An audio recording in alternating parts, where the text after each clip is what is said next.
The article basically says, like, we don't have to have a multipolar order.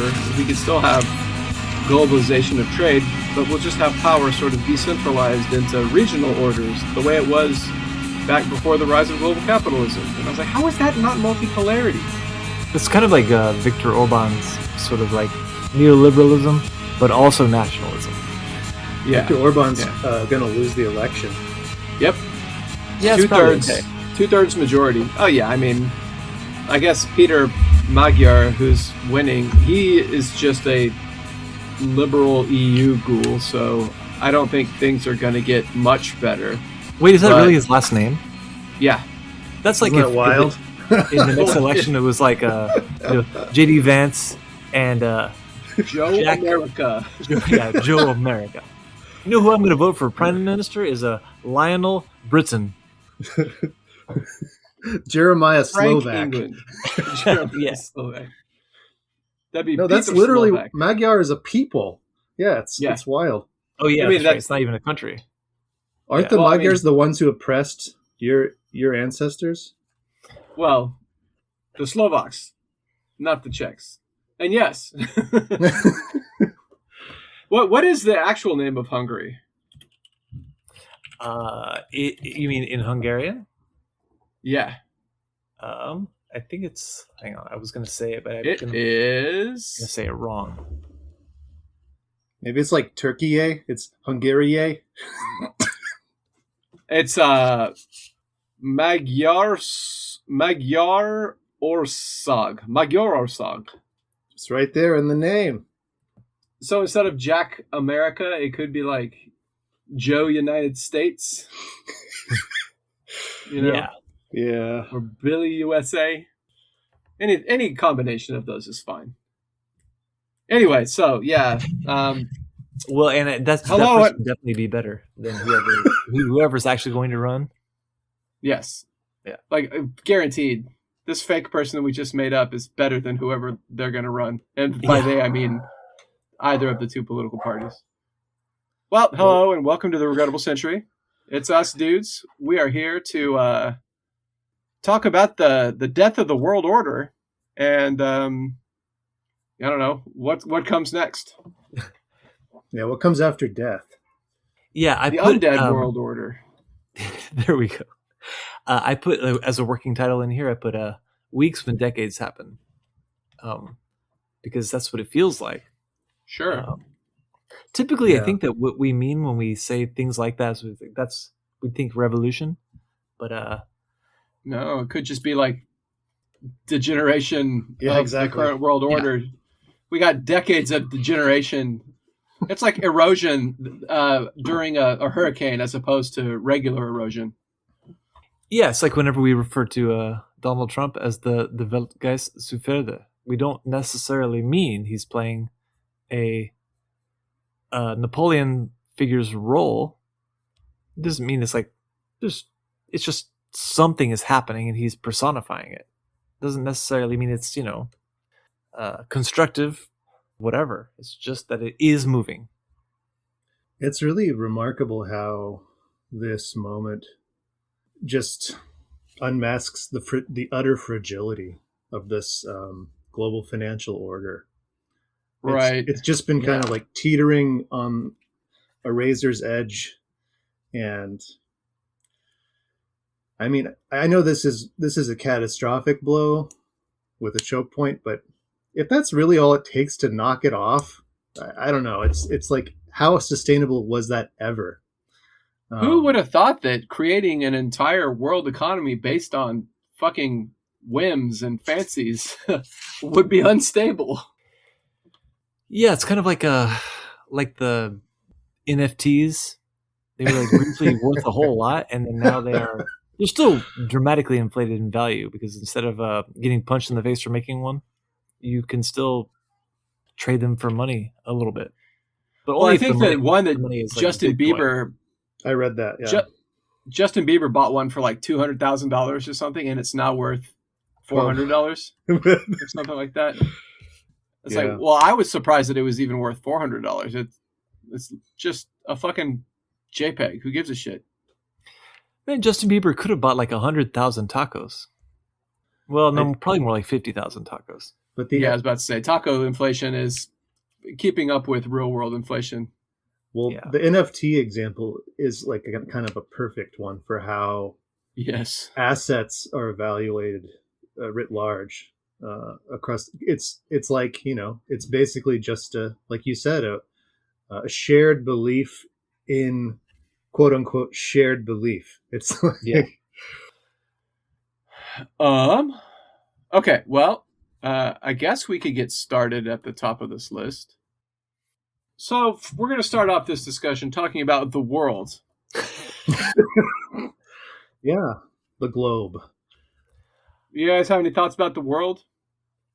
Well, like it was like kind of a war, kind of like a that involves the majority of the world, and a lot of people are saying it's like I guess maybe it's more of a question. A lot of people are asking, like, is this a third world war? Are we in it? Did World War III begin and we just don't really realize it yet? And I think I might be tending toward that. Yeah. I think people ask that question like the entirety of the Cold War. So to me, this is more what it's like. It's like the Cold War than it is like World War I or II. You could say that the Cold War was like a long world war, if you wanted to. I wouldn't agree with you, but you could say that. No, because like I think that when there are camps drawn up, sure, but like I think the closest we have to come to like actual hot war, firing on each other, like the major world powers, is still happening through proxies, just like it did during the Cold War, and actually even less provocation than during the Cold War. In Korea, you actually had Russian pilots flying sorties against American pilots. They were actually shooting at each other. Yeah. It was also like 250,000. The Chinese volunteer army was like a significant. Oh yeah, for sure. War. Yeah, exactly. So I mean, that war was actually a war between China, the Soviet Union, and the United States in Korea. And so what we have in Ukraine is short of that. I mean, there's still targeting data given. There's still like intelligence sharing going on. But that kind of stuff happened in the hot wars that the United States was fighting against, proxies. So like I would say that Afghanistan is one example, but of a Cold War conflict. But like in Iran and in Ukraine right now, you've got Iran being like the United States' Afghanistan, and Ukraine being like Russia's or the Soviet Union's. Oh, sorry, I meant to say Vietnam and so whatever. Anyway, so you've got like one side engaged in a hot war against the other side's proxies on both sides. So it's like it's very similar to what's went on in the Cold War.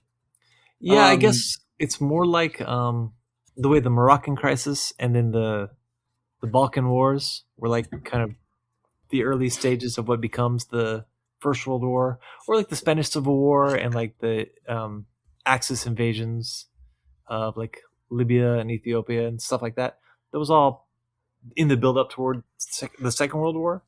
Maybe it's more like that. Like maybe we're not actually in a Third World War. Well, we're comparing this this excursion to. I mean, the difference is the economic the U.S. impact. Special Military Operation.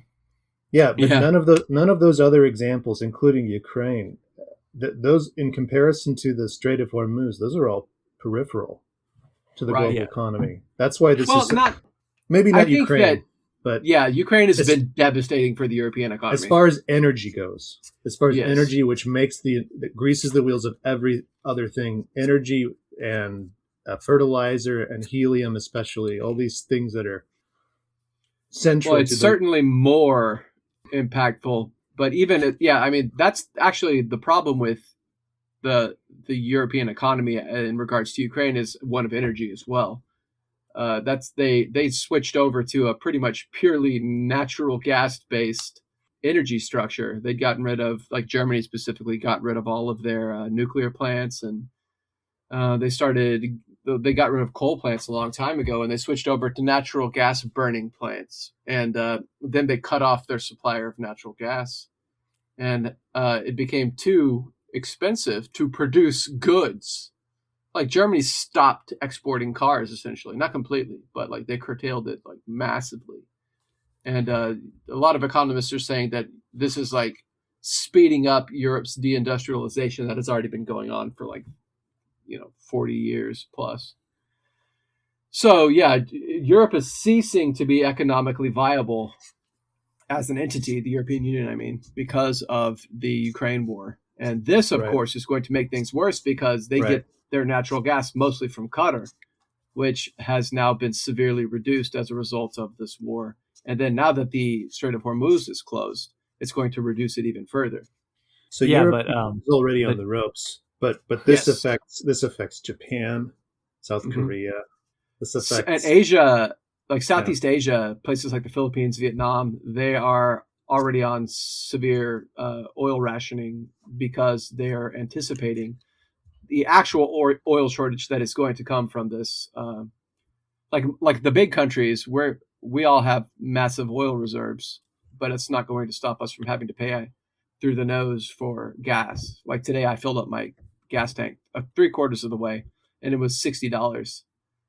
It's like I can't. Welcome to my world. If I would have, I know this is like California prices in Texas. I've got refineries like down the street from me. Like I shouldn't be paying these prices here, But yeah, do you remember that picture of us when we were on tour, Jason, in California? And we were in San Diego, flipping off the gas signs. And it was something like $2.40. Well, because in Texas it was like $1.09 or something. Yeah, I will never forget the my primary point of reference, and it's only going to continue as I get older. It's just going to double down on this. But I remember when the family car was a Suburban, and we wanted to drive it somewhere, so we like looked around the house for change, like under the couch cushions and stuff. That way, we had enough money to buy gas to replace the gas that we used when we drove somewhere. That's like it would be a joke now. What 75 cents worth of gas would be like? I don't even know if it would register. Get to the end of the block. Yeah. So, but don't worry though, because even though Iran has blockaded the Straits of Hormuz, the U.S. is going to block it. Oh yeah, they're blockading. Yeah, they're blockading the Strait of Hormuz outside of Iran. Strait of Hormuz. Yeah, that way they'll cancel each other out. Hey dog, I heard you like blockades, so I put a blockade on your blockade. So you can this is coming. This is coming after the totally failed negotiations under Vance, and then also the way they were like allowing Iran to sell their oil, bring their oil to market to keep the gas prices down worldwide. So now they're reversing that. Yeah, this must be some like 15D chess that I can't see how this is going to help Trump at all. Like, I don't think Trump plays chess. I don't think he understands. Iran will be hurt if the massive amount of money that they were all of a sudden making is taken away, but not as much as the entire rest of the global. Iran is in an existential fight. They're going to hold out, batten down the hatches, and suffer the consequences of not having massive amounts of money coming in. They're going to be able to do that a whole hell of a lot better than the United States, first of all, and the rest of the global economy. Now, also, instead of the onus being on Iran and all the world's ire being focused on Iran for restricting the Strait of Hormuz, not closing it off, because France was able to get through, China's been able to get through. Anybody who's paying the $2 million fee in yuan to Iran has been able to get through, but now it's the United States not letting anyone through. I wonder how long that's going to last before Donald Trump is berated by literally every world leader that can get a hold of him. I'm going to give it till like Monday. We'll see. This would be I wonder if there's a poly market bet on how long the Strait of Hormuz stays closed. I'm sure that it's funny because inevitably during the Cold War, there was like there were criminologists who like watched to try to figure out like what does the posture of the Soviet Politburo, like what does that suggest? Oh, that guy is standing further out on the line now, so like maybe everything, this is the possible shuffle. Like you never know behind the scenes what that means. In today's world, it's like just look for the poly market odds and how much money and who is betting on this outcome. That's how you know what's really happening. Ooh, not looking good. There's a 14% chance that the Strait of Hormuz opens by the end of April, according to Polymarket. I mean, that's quite a bit further out than I was presuming. Yeah. Well, it's down 55% since, let's see. I don't know. I can't tell when. Anyway, it's down 55% from a few days ago, I think. Yeah, the poly market is probably even a better example of the inner logic of stock markets, and it's like it's a referent to a referent to a referent to a referent to a referent. It's betting on shared belief that actually is creating shared belief, that actually is creating reality. Yeah, and that's all that the marketplace has ever done, really. Except that there used to be more like things. There used to be more like producerism. There used to be more. I mean, yeah, it used to be commodities. Yeah, exactly. Like you used to be able to say this is the total output of steel, or this is the total output of grain. So you could say this is the relative size of the quantity of commodities that is being, that's at play in the world. And that's just not how it is now, especially not in the US, especially not in an economy like the United Kingdom, where it's like a almost entirely financial speculation. Like what do they make? But it's incredibly it's also what dictates policy for the Trump administration is the speculative announcements that the market makes. Well, it's funny because like the version of the kind of vulgar materialist version of idealism, like this what an idealist would say, that it actually turns out to be, that's kind of true. It's actually kind of actual, that ideas turn out to manifest in the world in material terms at a certain point. If you make up something fictitious and then everyone kind of believes it, kind of accepts it, it's kind of has some actuality. So I think Abbas Arachi has recently said that the thing that the sticking point was Israel's invasion of Lebanon. Like Israel refused to stop bombing Lebanon, and that was one of the major sticking points that they couldn't. The United States wouldn't give any ground on, and then the other one was enriching uranium.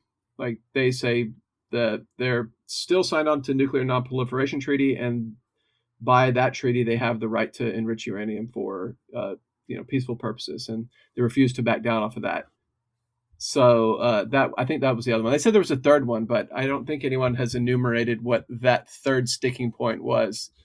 So I mean, really, Arachi said that the United States is asking for what it could not gain through war. So it's basically like it came to the table not having been able to get what it needed by through strength, so it's trying to demand it without winning.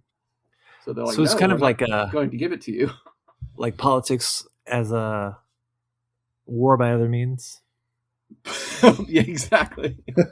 Well, it's exactly like what's going on in Ukraine right now. Like everyone's expecting me to say Russia is demanding the rest of Donbass, but no. What I'm saying is Ukraine wants Russia to completely move out of all of the territory that it's taken since 2014 without being able to drive them out, when Ukraine is clearly the one that is hurting the most from this conflict. And Russia is still gaining territory, albeit at a slower pace than they were last year at this time, but they're still gaining territory. And there's actually I think not the Donbass. The Donbass is almost wrapped up. I think they've got something, if you like 15% of the Donbass still left to take. But what was the Lugansk is completely absolutely 100% under Russian control now. But anyway, so that's sort of sidetracking. It's like Ukraine trying to get what it couldn't gain by the United States trying to get for Ukraine what it couldn't gain through the war, through diplomacy. It's like completely reversing. Like basically, diplomacy only cements what the pen only cements what the sword has actually carved out, right? It doesn't work the other way around, and neither that seems to be like a big weakness of the Trump administration is they can't figure that out. Or diplomacy cements what the sword can believably, reasonably threaten to. Sure. And that is by the day becoming just eviscerated. Any threats that the United States issues are becoming meaningless. Yeah, including the gravest threat of all threats, which is to enact a genocide, a civilizational ending a civilization on the world stage of truth of his truth. There's only one way to do that. And that is with a nuclear weapon. Yeah, exactly. That's the only way that'll happen. It's funny because whenever the MAGA idiots are trying to defend Trump after saying that, it's like he didn't mean that. He just means he's going to like destroy their all civilian infrastructure. It's like he can't do that in one day. That's going to take a several months long bombing campaign wherein the Strait of Hormuz stays closed. The many more aircraft are probable might be shot down. We might actually take more casualties. It's just like the only way that Trump could in a day end Iranian civilization is with a nuclear weapon. And that right there is, I think, is unthinkable to the entire world, including Trump. Like, I don't think I don't think that his generals and his staff would let him do that. I think J.D. Vance might actually push for which amendment is that declares the 25th? Presidency now? That's the 25th. Yeah. That might be the one thing that gets Trump's staff to push for the 25th Amendment. That's what Alex Jones was on a tirade about. I mean, He's lost everyone. Like everyone except the neocons has turned on Trump. Well, yeah, he still has like Lindsey Graham and Ted Cruz and like Mark Levin. All of the never Trumpers that jumped ship. Exactly. Yeah. Yeah. All the people that helped formed his major flanks of building up Trump as a movement are done with him. U.S. intelligence assessments showed that Iran still possesses an arsenal of thousands of ballistic missiles, directly contradicting the claims that weeks of joint U.S.-Israeli military strikes have significantly degraded the country's strategic capabilities. They said that Iran still possesses thousands of medium and short-range ballistic missiles that could be pulled out of hiding and retrieved from underground sites. Iran's missiles arsenal is, quote, largely intact. So, yeah, and that's not counting the newly acquired part of the arsenal, which is being basically resupplied by China, like right now. Yeah, I think that's mostly air defense stuff. Which, as it turns out, whatever manpads that the Iranians have been using are pretty decent. They clipped a F-35 and they shot down an F-15. And I don't know if the A-10 was shot down with a manpad or with another system, but those manpads, Iran can get those into thousands very easily, and they could be an incredibly dangerous thing, incredible threat to any U.S. aircraft that try to fly over Iran.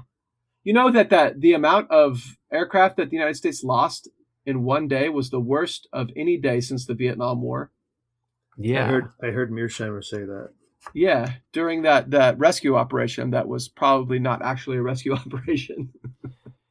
I think there was a rescue operation that went down. I think they sent in like a helicopter and picked up that guy.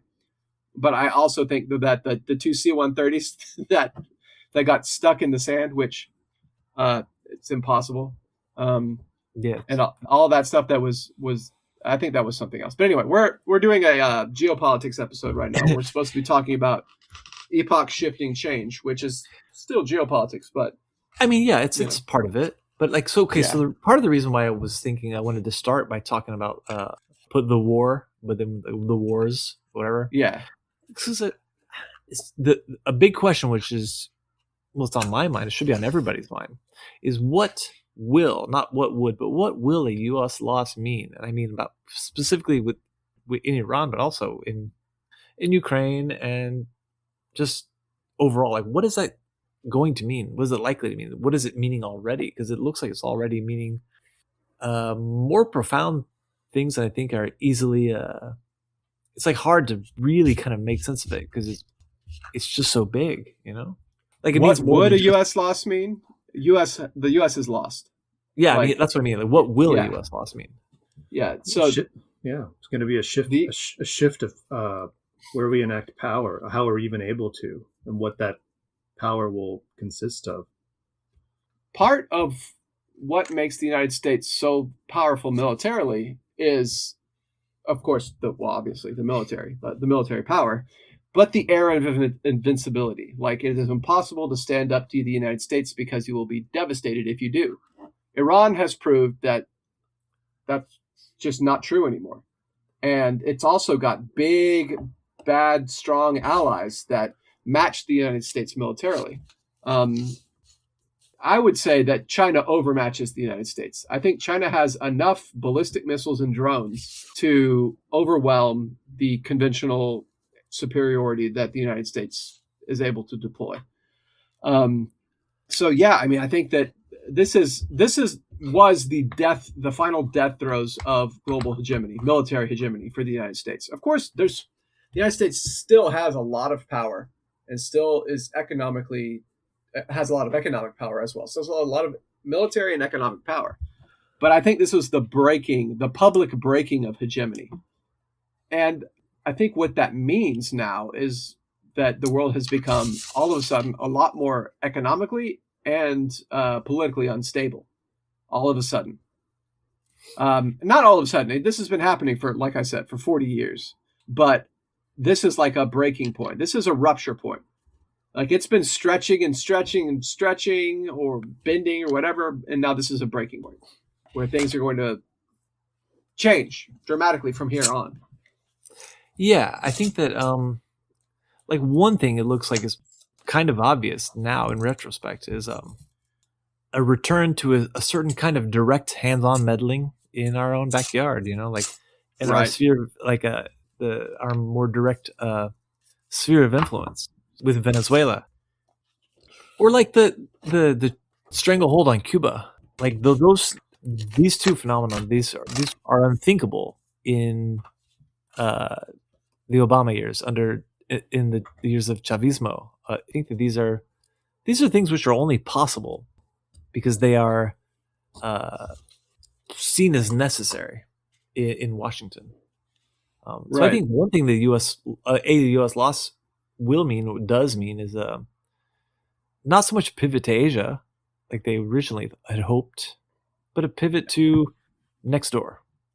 Yeah, I mean, I think that's what Trump wants. I think that he was trying to do both. He was trying to pivot to Asia and do hyper Monroe Doctrine at the same time. The Don Roe Doctrine, yeah. He's trying to pivot to Asia because that is what the permanent security state has been gearing up towards since like 2008, right? Or 2010, whatever. Somewhere around there. And the goal to either weaken or isolate Russia in order to weaken or peel Russia away from China. That was the goal. Make them so that they're dependent on the West or they are friends with the West. That's not going to work. So Trump, I think, just gave up on the idea of pivoting to Asia. And I think that that's probably against the wishes of the rest of the permanent security state. People like Elbridge Colby right now are probably like throwing up and just going into conniption fits about the fact that we're bogged down in a war in the Middle East, because his whole thing was to decouple from Ukraine, pull out of the Middle East, and then go hard against China, prepare for the inevitable war there. Which, by the way, conservative think tanks estimates of what it would cost to defend Taiwan from an invasion by China would be a loss of an entire carrier group and at least 20,000 dead. So that's what they're trying to push us into, by the way. But honestly, that's next. What I've said about China is I think that Taiwan ends up peacefully reunifying with China sooner rather than later. Yeah, did you see that press conference or that meeting they held? Yeah, over the last of the week. The KMT. What is China? Is it a president or is it a prime minister that they have? Whatever, the leader of the Kuomintang party, right? Yeah. Was talking about reunification. Yeah, I think honestly, that's very significant. When people think of reunification, they're like, "Oh yeah, it's going to be soldiers there, and democracy is going to immediately be gone, and they're going to be like moved into a Stalinist economy." I was like, "No, I bet you anything, nothing changes for Taiwan. It's an agreement, except for that they align politically with Beijing instead of Washington." Right. If you look at like the way that Hong Kong was reintegrated into China. Right, exactly. What's the special economic zone? The former Portuguese colony, Macau. Macau. Yeah. The one country, two systems policy, which is it's actually not even hard to figure out. Seems very simple. Yeah. I mean, but it behooves the United States to pretend like the United States is going to, for some reason, even though they don't do it at home, turn Taiwan into the caricature that we all have in our minds of North Korea. Yeah. Well, I mean, so the big question for that one is like, what happens whenever the PRC has all of the chip technology for like computers? Because they have Taiwan. Yeah, I mean that's the big problem, and I think that China is developing their own chip industry. So I don't even think that they're trying to get Taiwan because they need the Taiwanese chip industry so much as they just need to be able to control what the United States gets from Taiwan, right? Yeah. And also to control Japan's economy too. Yeah. And it's also just something very simple. It's just like without Taiwan, the American military is like not on your coast anymore. They're much further away. Japan is already shifting towards cozying up to Russia and China right now anyway, because they can't get oil and gas from the Middle East right now. So Japan is going to be in enormous trouble if the strait doesn't open up like yesterday. So like, I mean, what's funny is Russia's giving them the cold shoulder too. It's making them sweat. Just not talking to Japan as Japan is trying to say, please give us your oil and natural gas. We'll buy it from you for way over the top prices. 90% of their oil comes from the Strait of Hormuz. Yep. I mean, and that's same with Australia, Vietnam, the Philippines. The Philippines are, and I think Vietnam too, are in a massive, very restrictive oil rationing right now. Same with Australia, but it's not as restrictive because they have a bigger strategic reserve. Yeah, I think if I was going to if I was like in a high school debate class, and I was trying to present a case for autarkic economic relations, I would just point to any mainstream news outlet over the last week. Just the state of the world right now is already an argument for self-sufficiency for Juche, really. When 90% of anything that you need comes from outside of what you control, that's fundamental imbalance. That's just, and it's not sustainable. It's very clearly not sustainable. Right. I mean, but that's the whole point of the globalized economy, is that if everyone is capitalist and everyone is democratic, then you're never going to have a situation where like two countries with McDonald's are never going to go to war with each other. Remember that Oh, statement? right. Yeah. That's the thing about when the economists say ceteris paribus, all things being equal, this is how it would. Yeah, but ceteris paribus is not real. It's so Yeah, quaint. it's fake. Yeah, it's entirely quaint. It's so quaint. If only everybody would just do things the right way, then it would be good. And all you Instead- have to do is take a cursory look at the I don't know, you don't even have to go back that far. Let's look at the coup in Chile. I mean, it's just like, it's so stupid. Yeah. Now that two McDonald's countries have gone to war with each other, though, is that the real breaking point of the global order? Was it the invasion of Ukraine, or I guess the quote full scale invasion of Ukraine? I kind of think so. Broke the back of the world order. Yeah, I think so. I think that there's been a lot of wait, what's that sound? Been doing something. Oh, it was like a paper shuffling sound. I don't remember what I was saying now. Well, we were talking about how the going to war in Ukraine kind of ushered in full destabilization of the world order.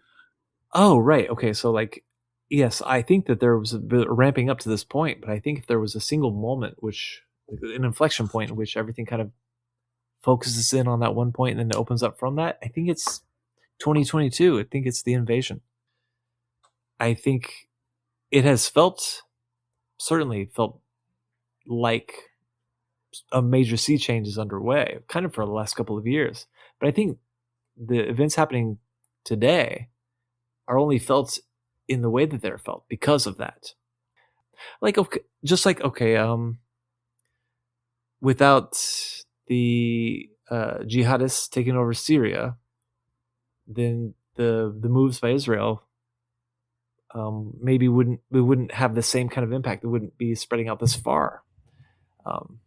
Like, all these pieces are all connected, but I think if there was one single moment, it would be the invasion of Ukraine. Yeah.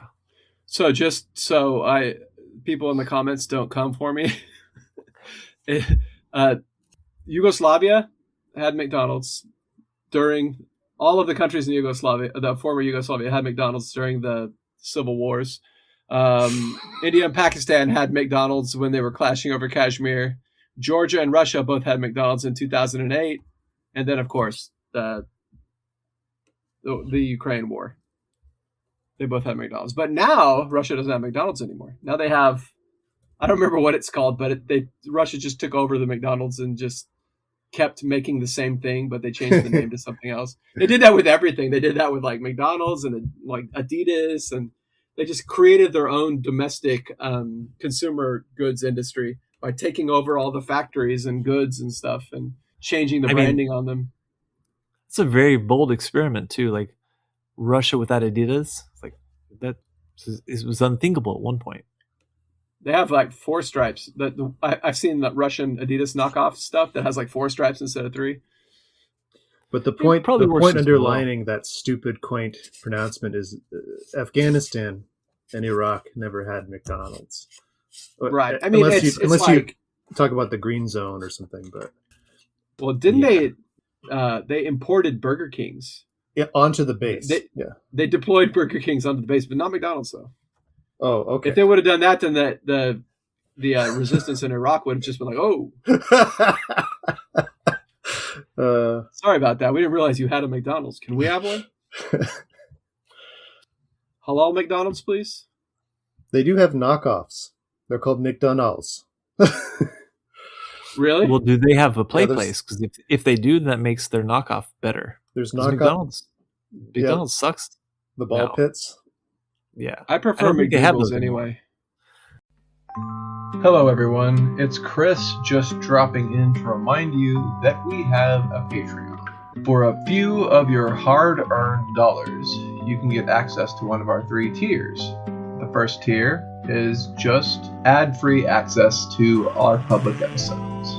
The second tier gives you access to all of our Patreon exclusive episodes, which includes 2 bonus episodes a month and 2 geopolitics episodes a month. And the third tier is just the same as the one before that, but more expensive. Now, all three of these tiers give you access to our Discord, which is a zone for social interaction, as well as a place to discuss politics, theory, the news, and to plan our book clubs. Also, we have merch available. We have a couple of different t-shirt designs, and you can pick from different colors, whether you want short sleeve or long sleeve. And it's a way to support the show and get some pretty cool looking stuff. One final thing. Make sure to like and subscribe and leave us a review on your favorite podcatching app to help drive the algorithm to suggest us to more people. Enjoy the rest of the show.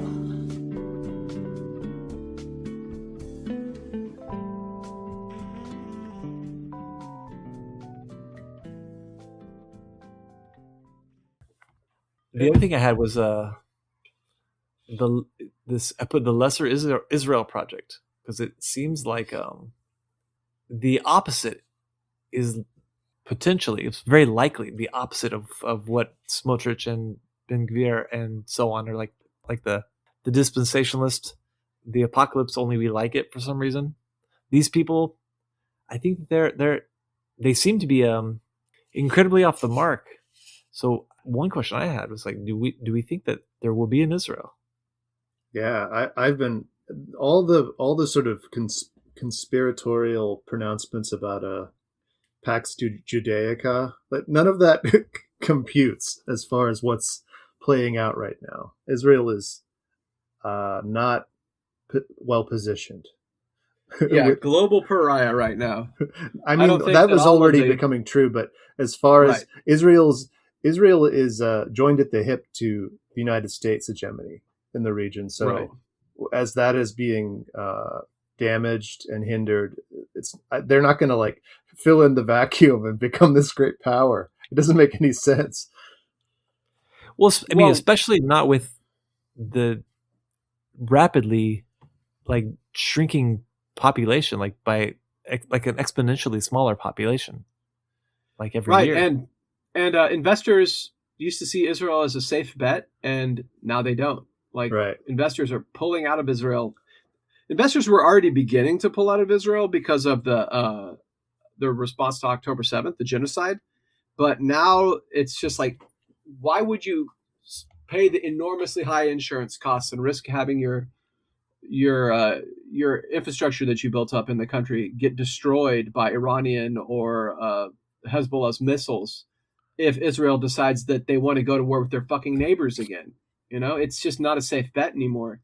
And that's kind of the thing, is that Netanyahu realizes that this is it.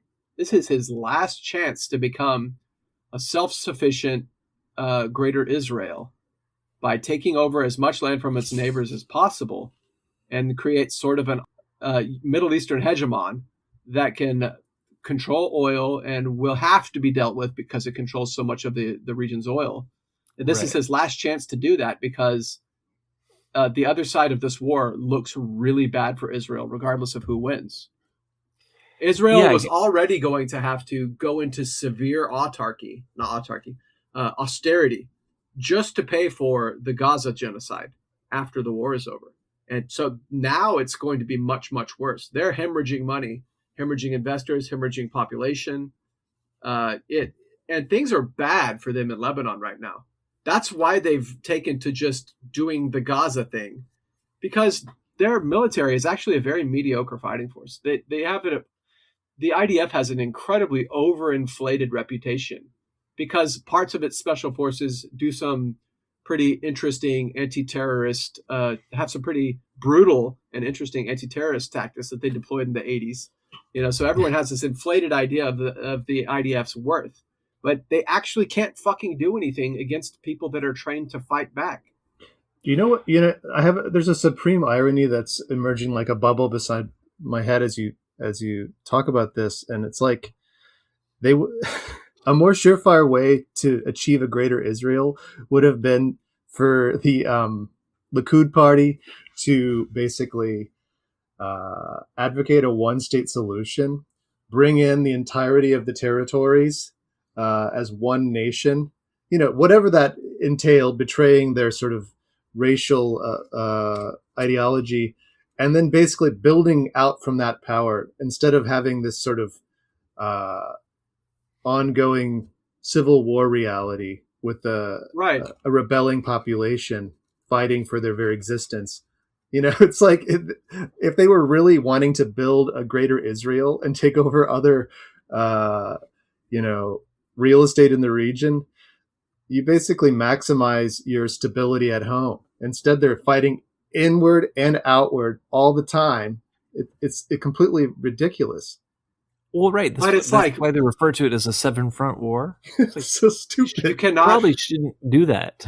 you cannot separate the racist ethno-nationalist ideology from Israel, though. I know. They are Right. one and the same. It's just like people always say, man, it was so stupid of Hitler to continue sending people to the death camps and waste all kinds of resources on running death camps when they could have been, conscripting Jewish men into the military and using factory workers who were German citizens instead of slaves that died out quickly and didn't do a good job.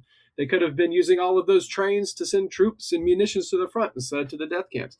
But it is impossible to decouple the racist exterminationist ideology from the Nazi war machine. The same way it's impossible to decouple the racist exterminationist ideology from the Zionist war machine. Right. Their ethno-nationalism is fundamentally at odds and parasitic to a functioning nationalism that can win. It's pretty interesting.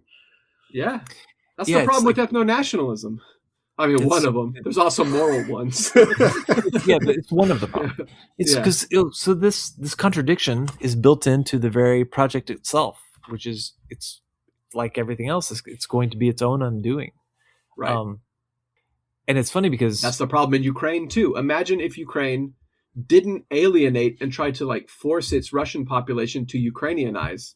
Yeah. When Russia invaded in 2014 in Crimea, then the people of Crimea wouldn't have been okay with it. And when Russia, started sending troops into the Donbass to help the rebels, well, there wouldn't be any rebels there. It's the Ukrainian ethno-nationalist project weakened the state and made it susceptible to the civil war and invasion. yeah, and I know that this is a point of contention. There's a lot of people will say that the Crimean referendum is not exactly legit for whatever reason. It's like, okay, but what about all of the Ukrainian military of the soldiers who just stayed and joined the Russian military Yeah. when they were allowed to go? They just didn't want to. I think that's It doesn't matter what Russia does. Even if it is completely legitimate, it will always be considered illegitimate by the West. You mean Well, personally, Russia wasn't pulling up in vans and abducting the citizens and forcing them to fight in the oh wait, no, that was Ukraine. Sorry. That was definitely the other side. The war in Russia is still largely popular. 4 Yeah. years later, people are still signing up. So, the first question, what will a U.S. loss mean? And you kind of answered it with the vision for a hegemonic Israel within the Middle East as like a regional power. But also, I think, considering that Iran has kind of emerged as like the fourth kind of a global power, not a superpower, but like Iran is able to like exercise absolute control on the global economy. I kind of think that that's what the U.S. loss means and will mean, is that there are now 4 poles. There's the U.S., there's China, and Russia, and now there's Iran. But 3 of them are kind of they're on good terms with each other. The last 3. Hey, just sorry to derail, but I just wanted to make this point really quickly here. A Ukrainian poll in 2008 showed that 63.8% of people in Crimea already wanted to join Russia before the Maidan Revolution, which pushed a lot more people towards wanting to join to Russia. Anyway, so Yeah. moving on from that.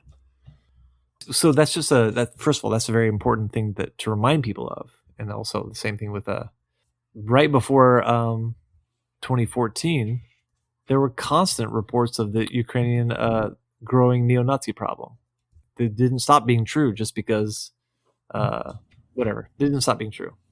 But yeah, all I was saying was that Iran is like the fourth world power. At this point, it's like pretty well solidified.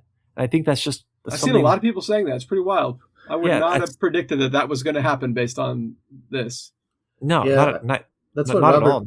Robert Pape has been putting that forward, and that they're definitely on track to becoming that. But I think Mearsheimer was saying that we should be careful about underestimating the level of damage that has been inflicted on Iran's.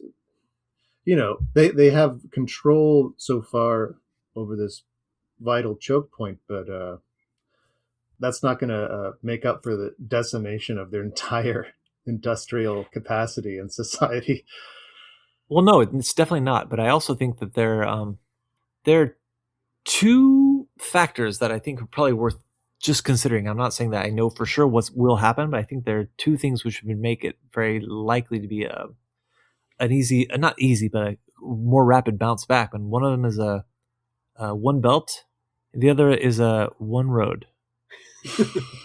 Well, okay, so that's right, true. Sure, but That's true. Part of the reason that Iran is in the predicament that they're in right now is because they refuse the help of Russia and China. Yeah, that's definitely true. Yeah. They've got a long history of being dominated by Russia, and are they're wary of. They're wary, not weary. They're wary of being, dominated by them again in the future, which is why they turned down a Russian proposal that was given to them last year to create an integrated air defense system with using S-400 systems, which is it's on par with the United States' system of being the most advanced in the world. There would be a far more lost aircraft from Israel and the United States if they would have taken up their offer to create an integrated air defense system. That being said, they have recently, since the 12-day war, accepted, supposedly, these are what reports that I've been seeing say, Chinese radar. Yeah. And that Chinese radar has made it so that they are able to, I guess they hit an F-35, at least hit an F-35. People say that it didn't get shot down because it crash landed it instead of crashing. And that they have shot down they've shot down tons of Reaper drones and tons of other smaller aircraft. But so they only shot the F-35, which then crash landed, so it doesn't count as shooting it down? That's what they say. I guess there are different types of losses, right? A complete loss, like if an F-35 was shot down over and crashed and blown up and the guy had to eject, that would be shot down. But since he was able to crash land the plane, I guess that means they could still fix it up potentially, and that the very sensitive and technology that's in the plane doesn't get taken over by doesn't get taken by the Iranians and given to China and Russia or whatever. So I guess it's not a distinction without a difference. But it's kind of like but if you said they shot down an F-35, I would say yes. Yeah. Well, it's kind of like we didn't lose a plane to the Houthis. We lost a plane because the ship was swerving to avoid getting hit by the Houthis. So that's different. That's two planes, by the way. Two F-18 Super Hornets fell off the deck of a carrier or two different carriers. I'm not sure. I don't really remember. But yeah, that doesn't count as a loss because it was user error. Because the ship was swerving so as not to be hit by an anti-ship missile, not because the Houthis hit it. Right. If you ask me, the Houthis shot down two F-18s. Yeah, absolutely. Like if you sprain your knee trying to tackle somebody that's juking you, they sprained your knee. Yeah. So okay, we've spent about an hour in high school talking about the first part of this outline. So nice. I don't mind if this takes a long time and this just becomes 2 episodes, or if we have to come back and do it another one some other time. I like that we have We this just much to talk just been about. shooting the shit. Yeah, I mean that's the whole point. So I would thank Jason for getting me to, for the very first time, read Alexander Dugin. Oh yeah, yeah. We read Dugan on. We read two different sources, a far right source and a far left source. Yeah. Alexander Dugin and then the Atlantic. That was a joke about it being far left. Right? Okay. I thought you were referring to Jacobin, but that's a different. Yeah, that's for a different thing. You know, that Jacobin article could have been in the Atlantic, and I wouldn't have noticed. Yeah. It was Yeah. Eric Blanc that wrote it. I kind of feel like that about a lot of Jacobin articles. Yeah. A lot of Eric. Anyhow, I'll be right back. Go ahead. Yeah. Well, I'm going to pause this. My favorite kind of metal is atmospheric black metal, and it is mostly like romantic and all about preserving nature and stuff like that. It borderlands on just being outright fascist a lot of the times, but it's not exclusively that. I like the sort of pagan quality. I just don't. Yeah, all the sort that's of not like a turn off for me. All the try hard, like very caustic, violent, destructive imagery is just not my cup of that's tea. goofy. It's not for me either. I don't really care about it. And the same goes with death metal, with all of the gore and all that stuff. That's just silly. That's not for me either. Though I do like some death metal bands. Like there's one really good death metal band that I like a lot, and they're called Bolt Thrower. And even if their imagery wasn't just all about war, I would still like it. Sure. I heard one of my friends referred to me as War Man. Like, am I a war man? I guess because all of my posts and everything is all about the Iran war lately, and before that it was about the Ukraine war. Well, yeah, you do study war. That is part of your. Yep.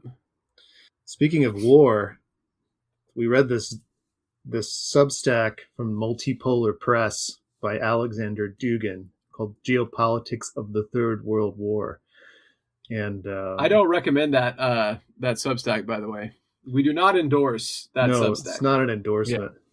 Yeah. No, just like we don't really endorse the Atlantic either. It's just I would say that the Atlantic is probably more harmful to the world as a whole than this Substack, which has openly white supremacist shit on it. Yeah.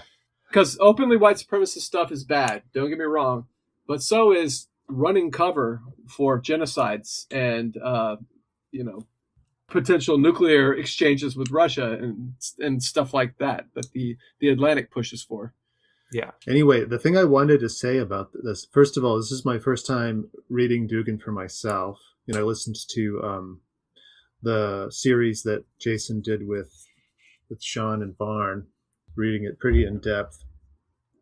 And like you said, we're not trying to platform this this Substack or Dugin, but I was really struck by how a handful of years ago, all of what he's saying about multipolarity and the decline of globalism and so forth would have been easily consignable to like right-wing sort of it could be denounced as something unacceptable, and now it's pretty much all just what's going on. It's just kind of like what is happening, and I just find that kind of remarkable how much the discourse has shifted, so that this is kind of you can read something maybe not that far away from this in something like the Atlantic now, talking about multipolarity. Marco Rubio even kind of had an acknowledgement of multipolarity, which is just part of Trump's sort of insane schizophrenic foreign policy, is that he acknowledges that the world is now multipolar and that we have to just make peace with the fact that there are going to be spheres of influences, while he immediately tries to go into other people's spheres of influences. And, like clearly Iran is not in the United States' sphere of influence. Well, no, but Iran is in Israel's sphere of influence, Right. and that's ours. So it's a multipolar world, but we should be in charge of it. The multipolar world Yeah. can't really. What does it mean to acknowledge a multipolar world while having military bases all over the planet in other great powers' spheres of influence? That doesn't really add up. Well, basically, I think what it essentially adds up to is trying to beat whack-a-mole. It's like, oh, yeah, there's a multipolar world. For now, we're going to tamp it all back down. Just really quick, one thing I wanted to say about, in response to what you said, Ben, is that, yeah, I think that the discourse has shifted so fundamentally that I think to the extent that we try to maintain a discourse which is basically a Cold War inheritance. Mm-hmm. And I mean mostly when it comes from like a left-wing perspective, whatever.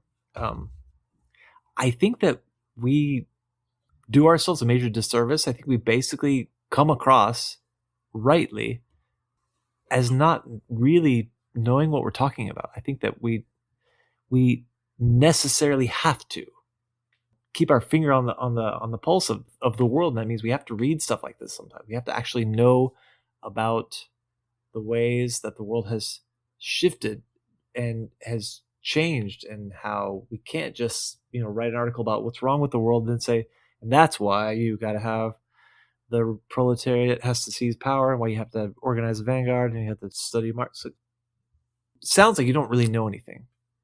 Yeah, which is how I lived my entire life as a Marxist up until about like 2014, 15.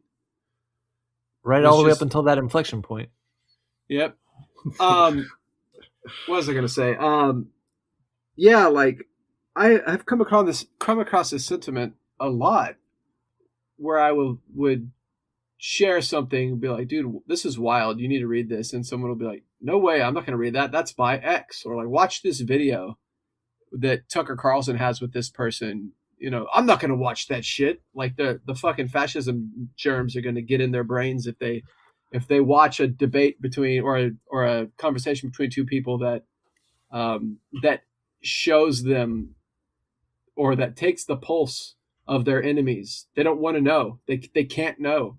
Yeah. Like a friend of mine recently was just like, I'm not going to help the algorithm show people more stuff. And I'm like, bro, is that the biggest problem in the fucking world? You really think that exposing people to what's going on is the biggest problem? Well, the ascendancy of Tucker Carlson is a graver threat than what's occurring on the world stage right now, according to something like The Nation. Like, I find it the criticisms which I have of Carlson are so flat-footed coming from the liberal left, because it's like, for sure, the fact that he's actually inviting on all sorts of Christians from Gaza and who else is doing that? Yeah, other than like incredible, literally nobody else.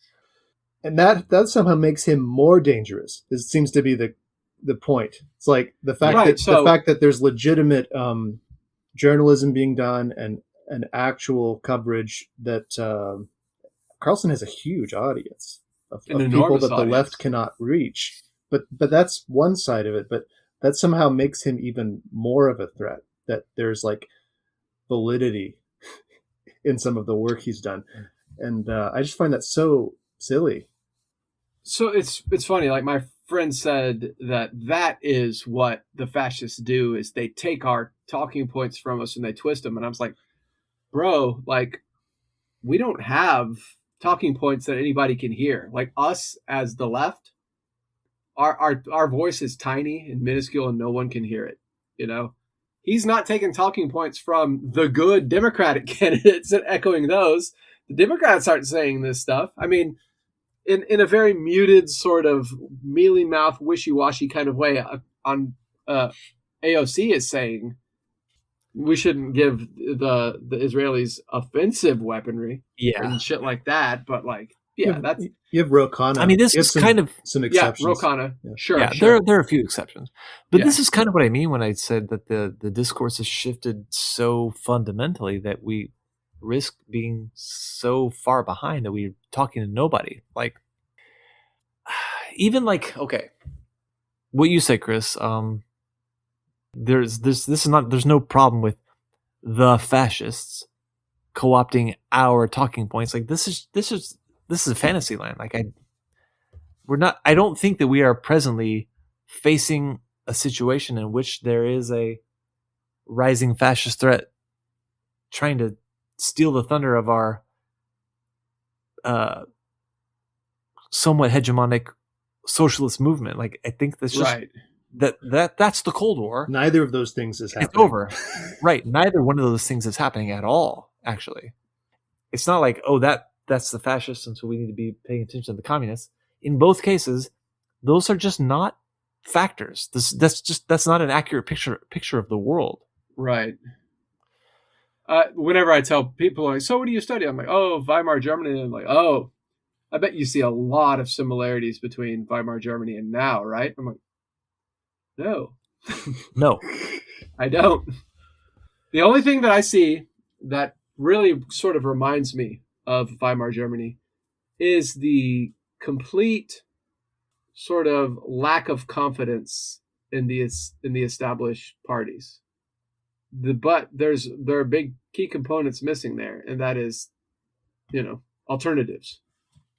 Well, I think I think that there's just so many. I'm honestly I'm still take your view of it and follow your lead with regard to the fascism debate, but I'm so tired of it. I'm so tired of it's so annoying, and I'm tired of talking about it. I mean, I do think it's important not to misdiagnose like things, and category errors can lead to problems. Like there is a far right threat made up of a mishmash of neoconservatism and far right populist movements and all sorts of things, but nothing is. We don't have an analog in the 20th century for this. This is right. A different situation. It's not like we can look at the development of an underground communist movement and an above ground legal like social democratic movement and the merger of a fascist vanguard fringe with a more conservative traditionalist mainstream, and that's just not the situation that we're looking at. What we are is we're faced with it's uncomfortable, faced with an uncomfortable reality that is unfolding before us, taking shape and playing out in real time, and it does not look like what has already happened. For better and for worse, we don't fucking know. You can't like look at the playbook and say, well, Dimitrov said this about the development of fascism or whoever. Trotsky, doesn't matter. Like 100 years on, the world looks different. It's taking shape in different ways, and of course it's going to. Of course it is. It's not like an incredible insight from me. That's just that's what Marxists have always thought. I do think it's interesting now, returning to the Dugan, the very fact that this, the people that have been sort of raising the mantle of multipolarity have been on the right. And there's also, realists who are not right-wingers. And then some people on the left paying attention to it. And I do think there is something to wade through there. Like, multipolarity has become synonymous with like a right-wing worldview for many people sort of on the liberal left. And obviously that's silly, but there's the reason being that, there's Substacks like this and imprints like on the right that call themselves the multipolar press and so forth, and platform explicitly right-wing ethno-nationalist, white supremacist views. But, multipolarity is basically a world in which the unipolar power is no longer able to wield hegemony. And that means that multiple kinds of hegemonies can come into being, and they aren't all going to be the same kind. There's like a Pandora's box is being opened. That's what we're living through, and so I mean, yeah, it's really not about being in favor of or against. It's like, okay, if you don't like the rain, you could always live in Los Angeles, sure, but nobody just rained last night. Nobody should. Well, whatever. Nobody should get upset with the weatherman for the forecast. That's all that we're talking about. But this means that potential progressive power structures can emerge, and potential reactionary, regressive power regimes can emerge across the globe.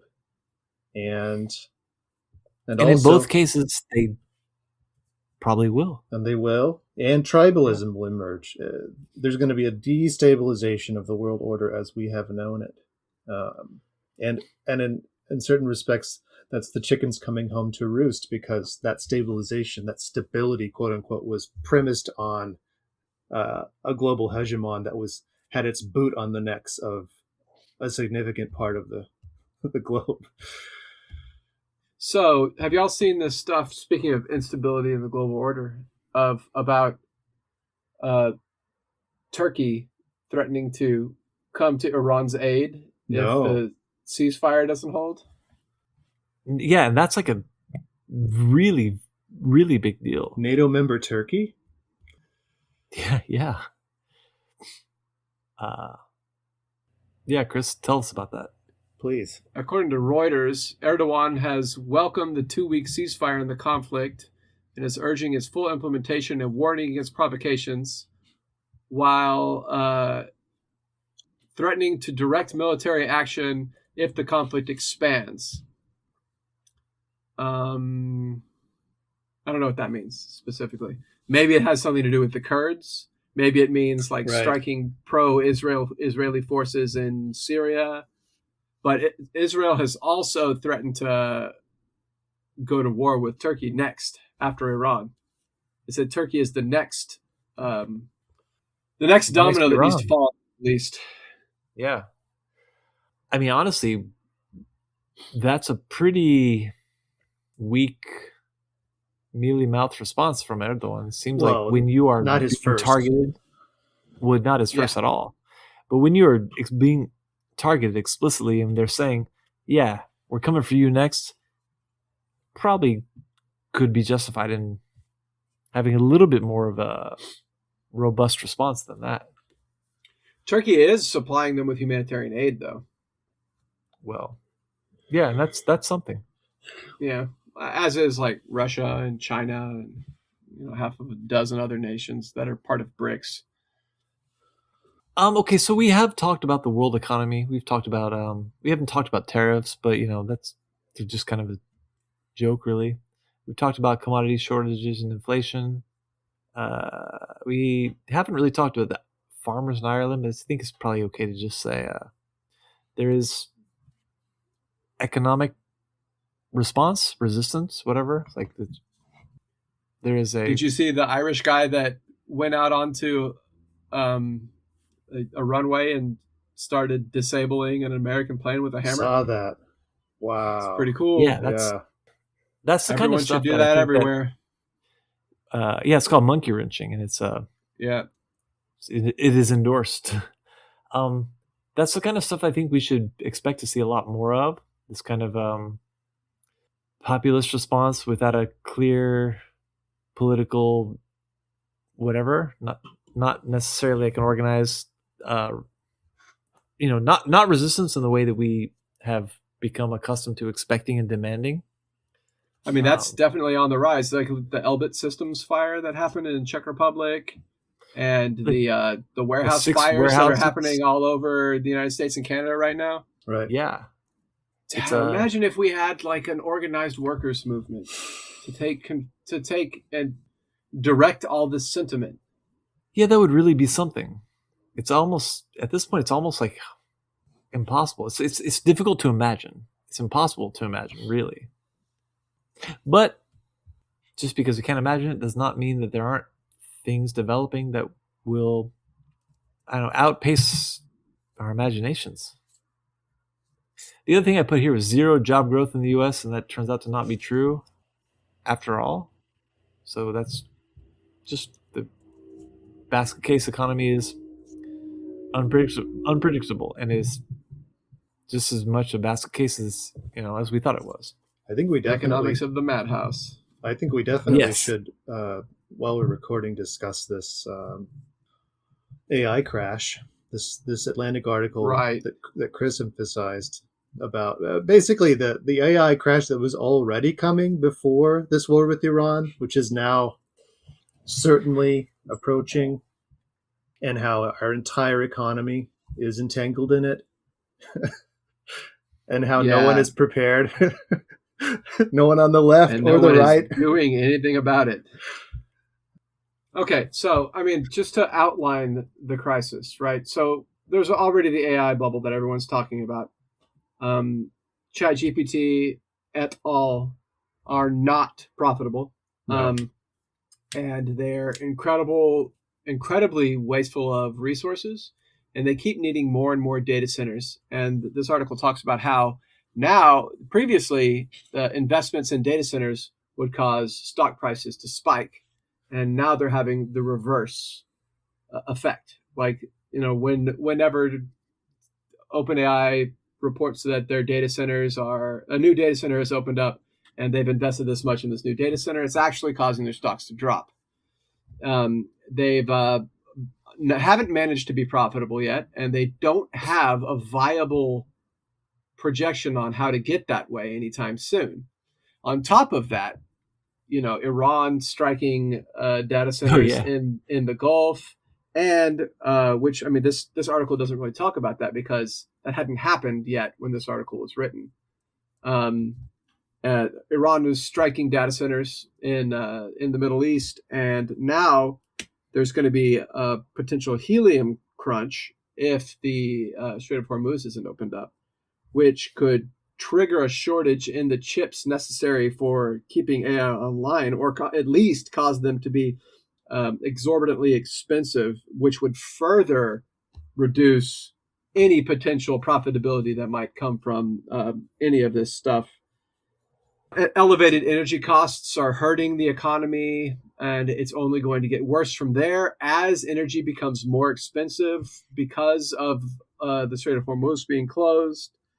There are colossal amounts of debt that are wrapped up in AI, and there's about to be a massive energy crunch. So it turns out that AI overall now is a huge drag on the stock market, as opposed to being the driver of growth on the stock market. And private equity firms are taking it from both sides, being squeezed by I don't know what that means, being squeezed on both sides. I don't either, but I like this. Paul Kudrowski, an investor and financial consultant, said, "What's unusual about this is that unlike commercial real estate during the global financial crisis, there are all these interlocking points of fragility. Unlike the 2008 crash, the rest of the economy is affected by this as well. Like, this is spoken like a true commercial real estate guy, like a person who just truly is not experiencing the realities of the economy." Right, and so the Gulf as a place where where these big AI companies are building their data centers, that's off the table now. That is an incredibly volatile place to place something as important as a data center, and that's going to be wasted infrastructure. Here's how the article defines what you were talking about, Chris. It says private equity firms are being squeezed on both ends by generative AI. During the coronavirus pandemic, they bought up software companies, which are now plummeting in value because AI is expected to eat their Oh, right. lunch. Meanwhile, private equity's new investment strategy, data centers, is also falling apart because of AI. I just wrote down private equity centers are being squeezed from both ends. And I was like, okay, I'll remember what that means. And then I looked at my nose and was like, what the fuck does that mean? Yeah. So basically they're leveraging, they had a kind of a circular, AI is kind of a circular economy, right? It's just insinuating itself into the financial system so that it's too big to fail, and then basically selling off to one another.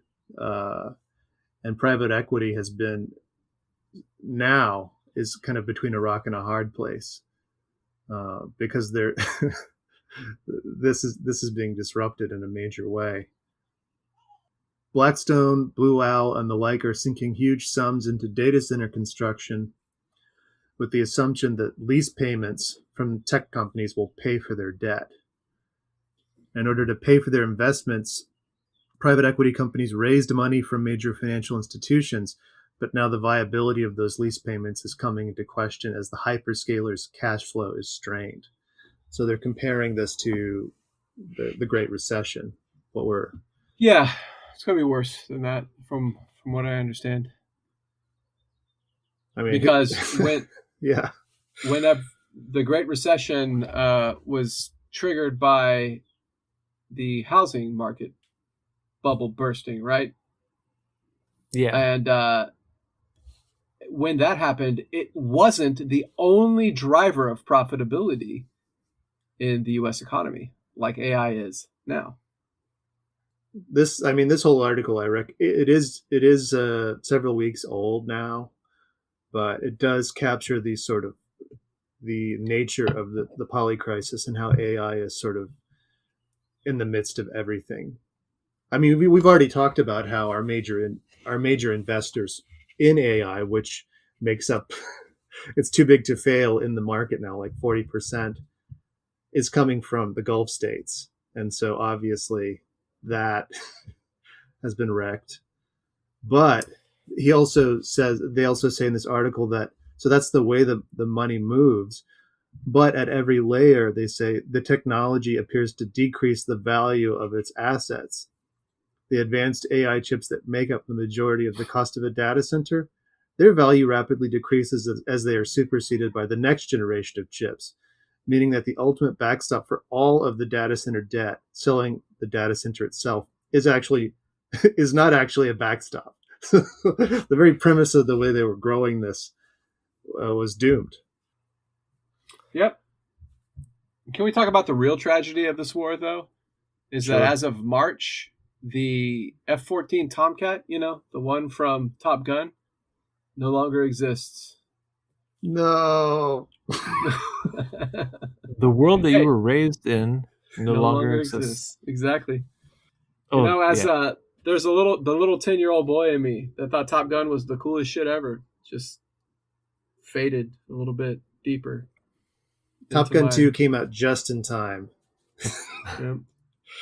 Well, that's like part of the premise of that movie is that like Iran, I guess, this fake country that has like 6th generation fighters that can shoot down like American planes or whatever, had F-14 Tomcats still in their like hangars, and he was able to steal one and then fly it against them and like beat them using his, gumption, good old American audacity, and of course his skills as a pilot.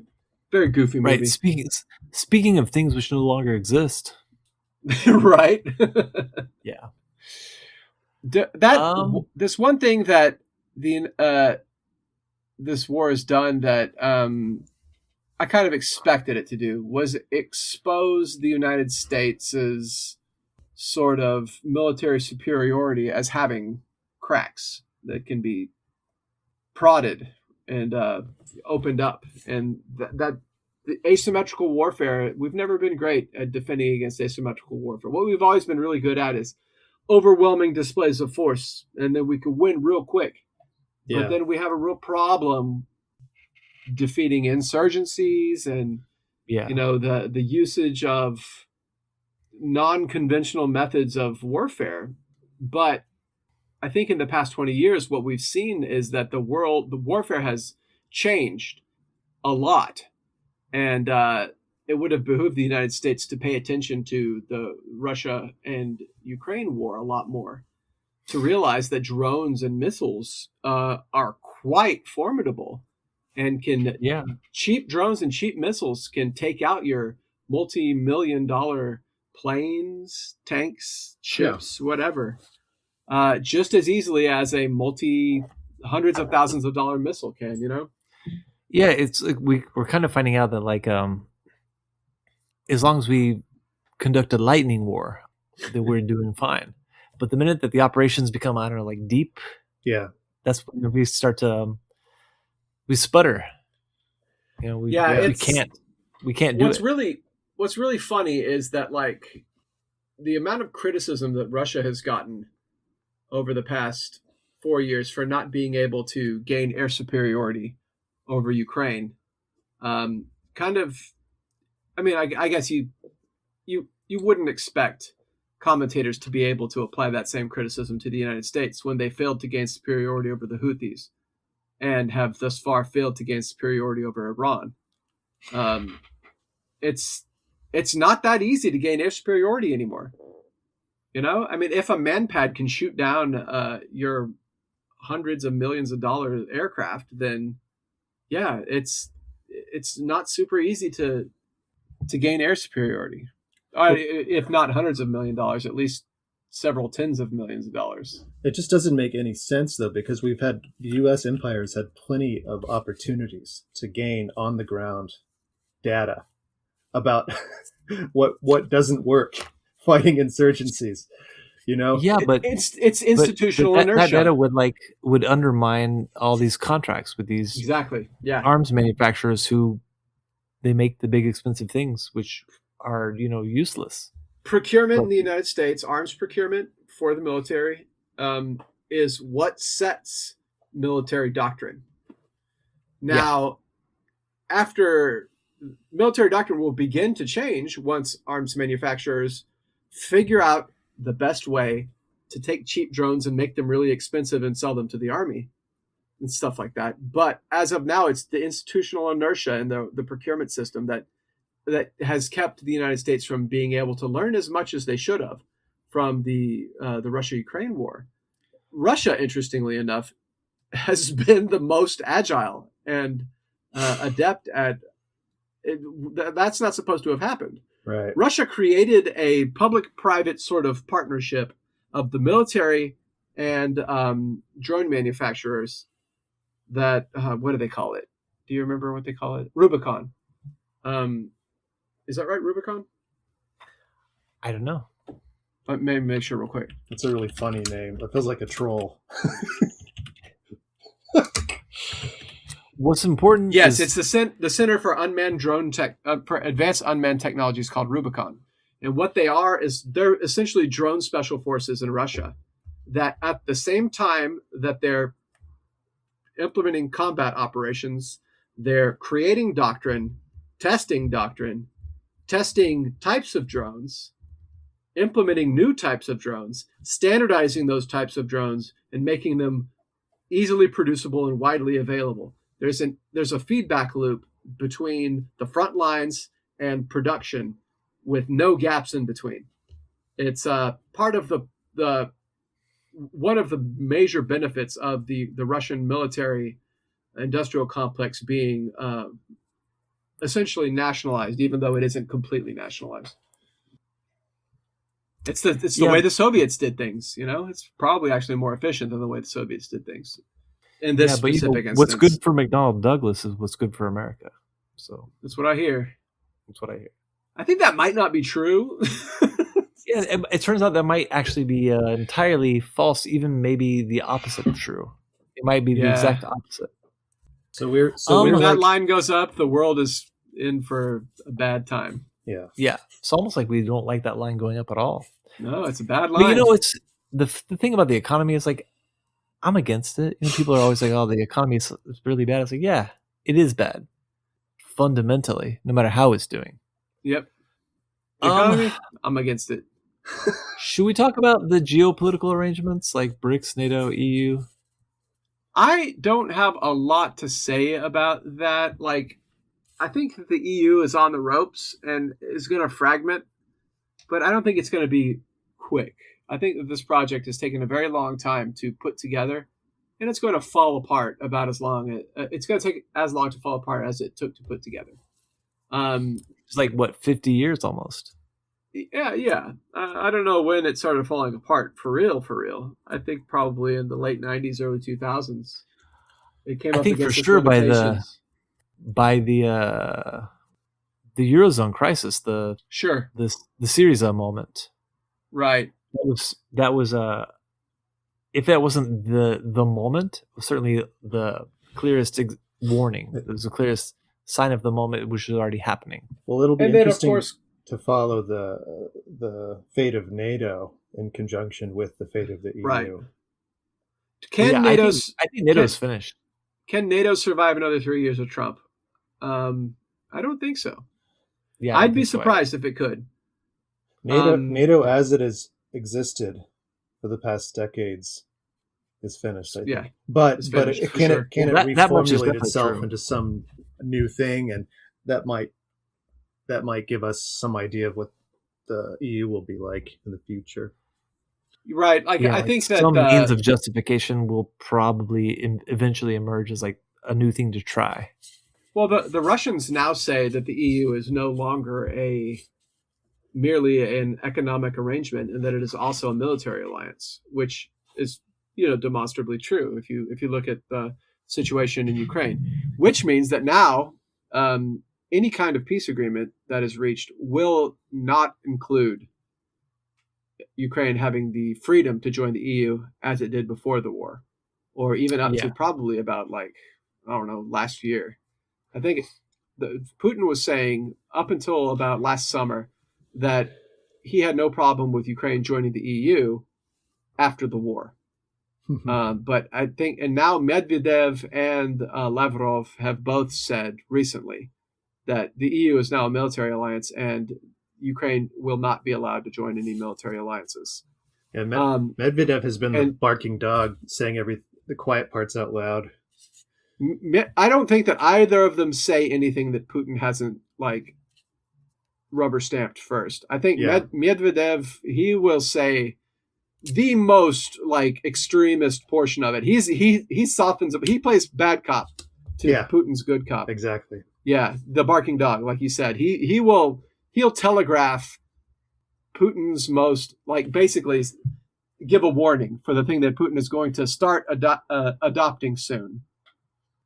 And that's what we were talking. We were recently just talking about this in the Discord, that the only thing that the EU and Ukraine can do right now is hold off long enough for the Russian population or the oligarchs somebody to overthrow Putin. That's the only thing that they've got in their pocket. They're hoping for a House of Brandenburg moment. Is that what it is? The House of Brandenburg? Hold on. I don't think I'm familiar with that. The Brandenburg Concerto?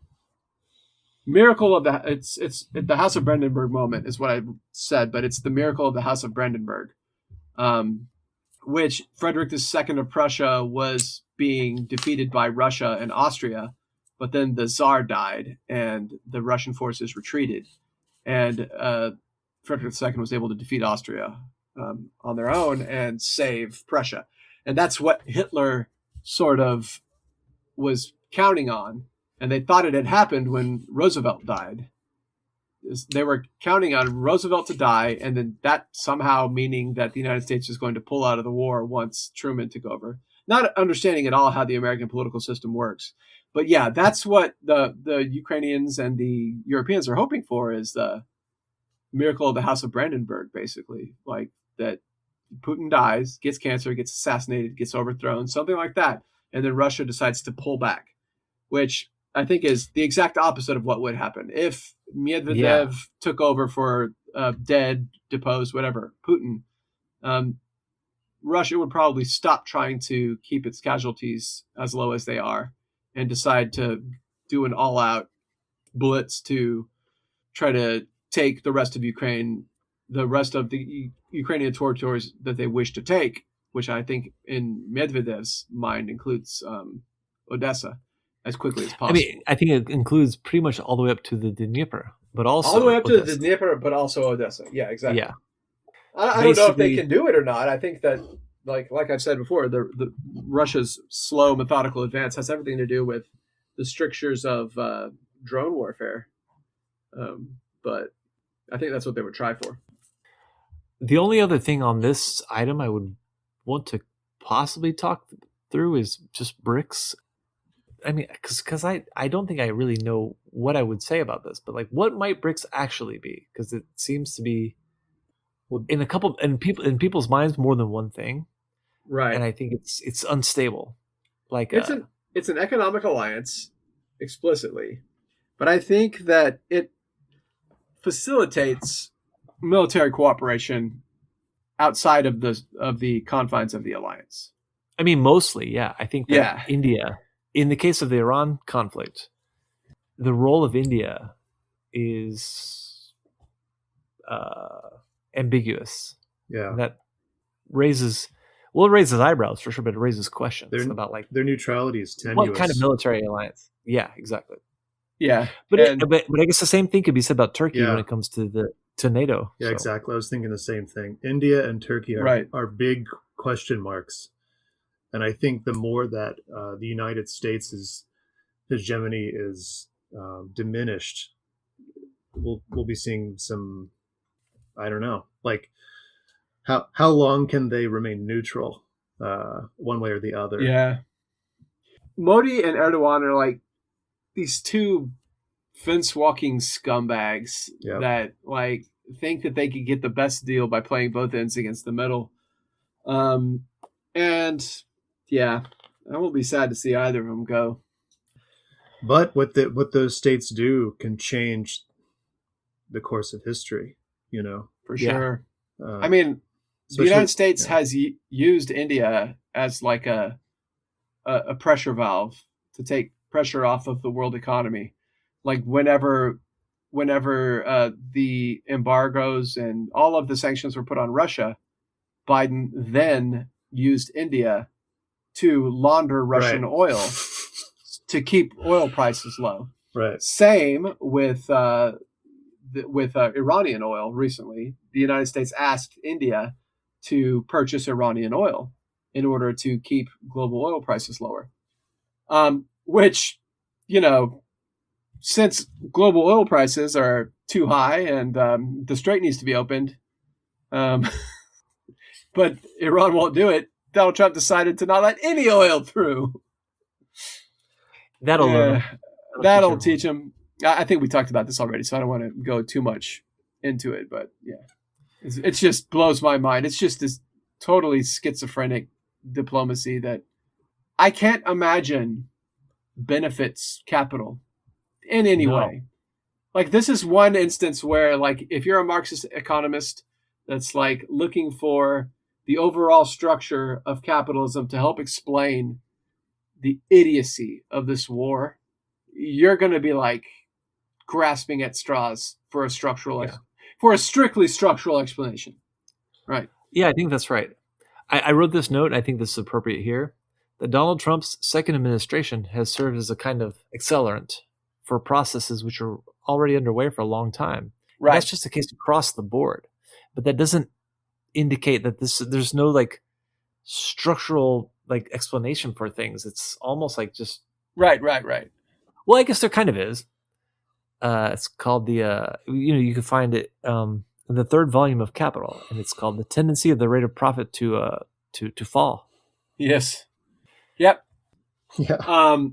But like this also kind of like Mearsheimer here is kind of at a loss to explain the actions of Trump because his part of the realist theory is that like states are rational actors and they'll always do what's rationally like seen as rationally accepted by the state as the best thing for the state. And in this instance, he's just like, yes, the Trump is acting completely irrationally here. And I think that's mostly true. It's not entirely true. No, clearly there are structural reasons why. But I mean, and of course, this doesn't the the role of contingency and human agency in history doesn't debunk Marxist theory of history or Marx's theories of political economy at all. I don't mean to put for anyone to think that. I'm just saying I know a lot of vulgar Marxists who try to explain everything by pure economic interests that it would have a hard time explaining why the fuck Trump is doing what he's doing. That's all I meant to say by that. You'd have a hard time explaining today's political economy by trying to reference the labor theory of value. There's sure that doesn't disprove Marx. No, by alluding to finance or something. But I was talking earlier about how Dugan now reading this reads quite realist. Right. And we talked about how he's that Professor Jang is kind of a kook. But one thing that he said, he sounds rational until he gets to the Illuminati part, right? And that's an interesting weird soup, eclectic soup, right? And Tucker does the same thing. But when he was on there, one thing that I do think is worth thinking about is like the retreat from global hegemon to regional. Canada is going to be a major focus, I think, as far as wealth in the realm of physical resources. Canada is the wealthiest nation state on the planet, he was saying. Yeah, with regard to oil and timber and every other thing. So I do think that is something I take seriously. And I mean, this is why all the Trump partisans were pretty much okay with Trump's like ridiculous comment about Canada becoming the 51st state. Because I think there is some thinking about it presciently as like, something we should lean into down the line. Right. Yeah, I mean, I think that when Donald Trump like tweeted or whatever, truthed that we're So in lame. the midst of the world's most powerful reset, I think he was accidentally pretty prescient. It's pretty right on in that case, in that instance. Well, and in that framework, sometimes he's accidentally correct. In that framework, Greenland's a huge fucking piece of ice. Like that is if you look on the map, you can see how, in a reductive sense, realist sense, that is a huge priority for defense if you are gearing up towards a multipolar world. But it seems totally insane in this vestigial order we're still in. Anyway, I'm just thinking about how these wacky things, maybe in a few years' time, will seem realist in the way Dugan does to me now.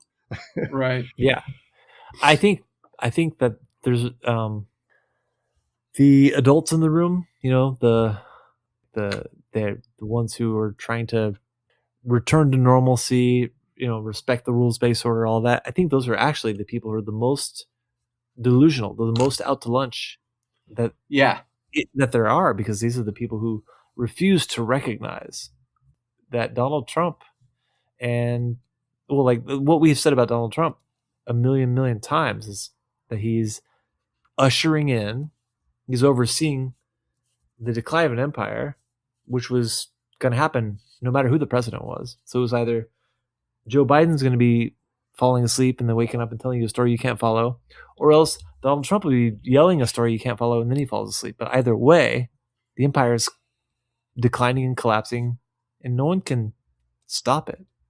Yeah, certainly not by doing things in the old way, because that's how we got here in the first place. Well, Kamala's going to run again, so. Oh, that'll help. Yeah, that's going to help a lot. Man, the Democrats just fucking love to lose, don't they? They're just addicted to that shit. Well, yeah, imagine winning. Then you have to be responsible for like managing. Yeah. That means that you would then be the ones to blame. I saw something that said, like a tweet that said that the Democratic Party doesn't exist to win elections. It exists to make sure that there is no room for an opposition party.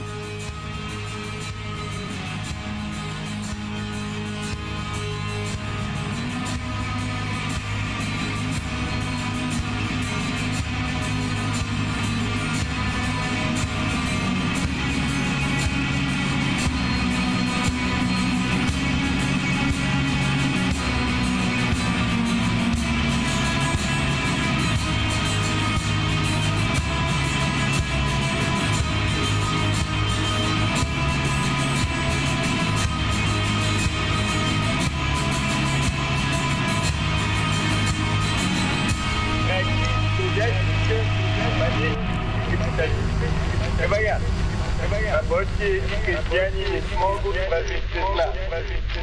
Без нас некому будет установить порядок, определить работу, тянуть труду. Без нас все развалится и государство распадется.